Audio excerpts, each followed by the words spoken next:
Hi guys, ஒரு சேடான விஷயம் சொல்ல போகிறேன். நாங்கள் சீசரை விற்றுட்டோம். நம்ம அம்ப மாட்டேங்க காட்டுறேன். என் அப்பா தான் விற்றுட்டார் பக்கத்து வீட்டுக்கு. அவங்க பாருங்க படுத்துன்னு இருக்கோம். ஸோ வாங்க அவனை போய்ட்டு பார்த்துட்டு வரலாம். பக்கத்து வீட்டில் தானே இருக்கான். அவன் வேற படுத்துட்டான். அந்த பக்கம் இருக்கான் அவன். நான் வேணான்னு தான் சொன்னேன். அவர் ஃபஸ்ட்டு எங்கேயோ வைக்கலான்னு இருந்தார்.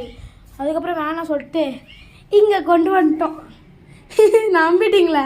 இவன் நல்லா விற்க மாட்டோம் அப்படின்னா அது யாருன்னு கேட்டிங்கன்னா அவன் போய் சுப்பிரமணி. அவனும் டாபர்மேன் தான். அவனை பார்த்து தான் நாங்கள் இவனே வாங்கினோம்.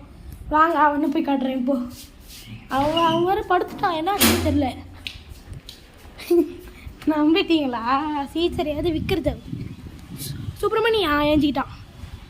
அவன் கொஞ்சம் பெருசாக இருப்பான். வரான் பாருங்க.